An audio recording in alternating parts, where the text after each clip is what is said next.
Hi everyone, welcome to my channel. Today I am going to explain you what is bad debts. The topic will consist of three main topics. What are bad debts? Why they are accounting matters in accounting. 5-minute concept video. इसमें हम लोग पता करेंगे कि bad debts क्या होते हैं, इसका अकाउंटिंग कैसे होती है और ये पूरा वीडियो से हम लोग देखने का कोशिश करेंगे कि बैड डेब्ट्स होते क्या हैं। चलिए हम लोग जानते हैं कि बैड डेब्ट्स पहले होते क्या हैं। What are bad debts? Money owed to a business, customer fails to pay, become a loss for the business. अब देखिए मैं इसको अच्छे से एक्सप्लेन करके आपको समझाती हूँ कि बैड डेब्ट्स जो होते हैं वो हम लोग के पैसे होते हैं जो हम लोग बिजनेस में किसी कस्टमर को, जैसे कि हम लोग ने क्रेडिट पे माल को सेल किया, बट जब हम लोग उनके पास जाते हैं पैसे को लेने के लिए तो वो लोग बोलते हैं नहीं मेरे पास नहीं है, या तो वो लोग फिर वो माल को लेके भाग जाते हैं या कुछ भी ऐसा कि उन लोगों के पास देना नहीं है। तो ये इसको हम लोग क्या बोलते हैं, बैड डेब्ट्स। अब वो एक्चुअली में हम लोग का लॉस बन जाता है, बट वो एक्चुअल लॉस तो होता नहीं है, क्योंकि लॉस का मतलब क्या होता है कि हम लोग कम दाम में सामान को बेच दिए हों। यहाँ पे ये होता है कि वहाँ से पैसा मिला ही नहीं, जो कि हम लोग को मिलना चाहिए था बट हम लोग को मिला ही नहीं, तो that is known as bad debts. Bad debts का सिंपली अगर हम लोग इंग्लिश में एक्सप्लेन करते हैं, the money which can not be recovered in the business, that is known as bad debts. आगे जानते हैं कि इसका अकाउंटिंग ट्रीटमेंट्स क्या होता है। अब देखिए एग्जाम्पल्स ऑफ बैड डेब्ट्स क्या होता है। जैसे सोल्ड ऑन क्रेडिट है $100, कस्टमर अनेबल टू पे, अमाउंट बिकम्स बैड डेब्ट। अब देखिए यहाँ पे मैं एक्सप्लेन करना चाहती हूँ कि बैड डेब्ट्स जो होते हैं वो एक अमाउंट होते हैं। अब आप बोलेंगे कि मतलब कस्टमर अनेबल टू पे मतलब जैसे कि अब एक इंसान के पास आप बार बार तो नहीं जा सकते कि मैंने आपको पैसा दिया था, मैंने आपको सामान बेचा था, आप पैसा दो पैसा दो। आपके पास बिजनेसेस में और भी काम होते हैं, तो हम लोग एक कस्टमर के ऊपर तो बैठ के नहीं रह सकते, कितने बार आप जाएंगे।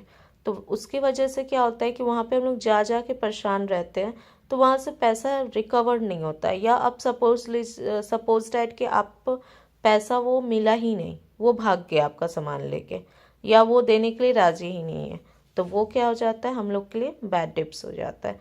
तो that amount becomes our bad डेब्ट। Why do bad debts occur? Bad debts क्यों होता है? Customer bankruptcy. अब बैंकरप्सी मतलब क्या होता है कि कस्टमर क्या हो गया, दिवालियत घोषित हो गया। अब वो क्या है, बैंक ने उसको घोषित कर दिया कि वो किसी को कोई पैसा नहीं दे सकता है, ठीक है। फिनेंशियल डिफ़िकल्टीज़, अब कस्टमर बोल रहा है कि मैं नहीं दे पाऊँगा, मेरे पास पैसा ही नहीं है। पुअर क्रेडिट मैनेजमेंट, अब ये होता है पुअर क्रेडिट मैनेजमेंट, जैसे कि एज अ बिजनेस मैन हम लोग ने देखा ही नहीं कि उसका क्रेडिट पॉलिसी कैसा है। अब हम लोग को मार्केट में पहले सामान बेचने से पहले हम लोग को उसके बारे में देखना चाहिए था कि वो एक्चुअली में वो सामान जो क्रेडिट पे दे रहे हैं जिस लोग को, उसका क्रेडिट पॉलिसी कैसा है, वो क्या सामान को पहले से भी किसी का मतलब बिजनेस मैन को ऐसे कर चुका है, उसका डिटेल्स हम लोग पास्ट का रिकॉर्ड्स जानेंगे। तो that is known as poor credit management. और आज के डेट में पुअर क्रेडिट मैनेजमेंट में बहुत बिजनेसमैन ध्यान देते हैं।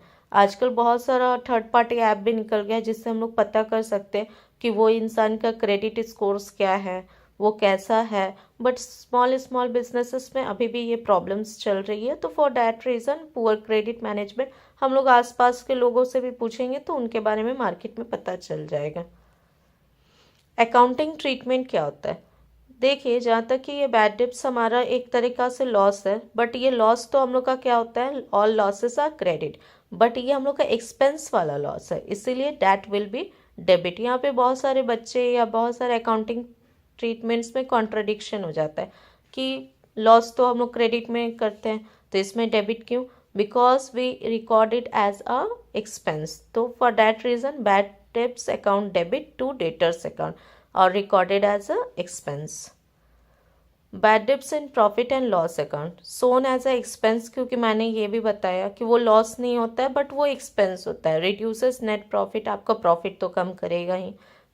इम्पॉर्टेंट फॉर ट्रू प्रॉफिट, अब देखिए ट्रू प्रॉफिट इम्पॉर्टेंट का मतलब क्या होता है कि हम लोग के लिए ये एक चीज़ बहुत अच्छा होता है कि हम लोग को आगे का वैल्यू पता चलता है कि हम लोग को आगे कितना क्रेडिट देना है और कितना क्रेडिट नहीं देना है। प्रोविजन फॉर बैड डेब्ट्स पहले से हम लोग माइंड में क्रिएट करके रखते हैं कि देखिए हम लोग जितना भी सर्च कर ले लेकिन कुछ ना कुछ लोग तो हम लोग का लॉस करा के ही रहेंगे, तो फ्यूचर में पॉसिबल लॉसेस भी है। क्रिएटेड एज अ प्रिकॉशंस हम लोग क्रिएट कर लेते हैं and based on the estimations के आगे के टाइम पे हम लोग का कितना बैड डेब्ट्स आने वाली है। Real life importance affect sale flow. अब देखिए वो as a customer bad debts तो हो गए, बट अब हम लोग आगे की तरफ तो उसको माल तो हम लोग उसको भेजेंगे नहीं, तो वो सेल फ्लो को कम कर देता है। इम्पैक्ट्स प्रॉफिटेबिलिटी, क्योंकि ऑलरेडी बैड डेब्ट्स हो चुका है तो प्रॉफिटेबिलिटी तो ऑब्वियसली इम्पैक्ट करेगा। हेल्प्स बेटर डिसीजन मेकिंग, कि आगे ये बिजनेसेस में हम लोग ये लॉस ना करें।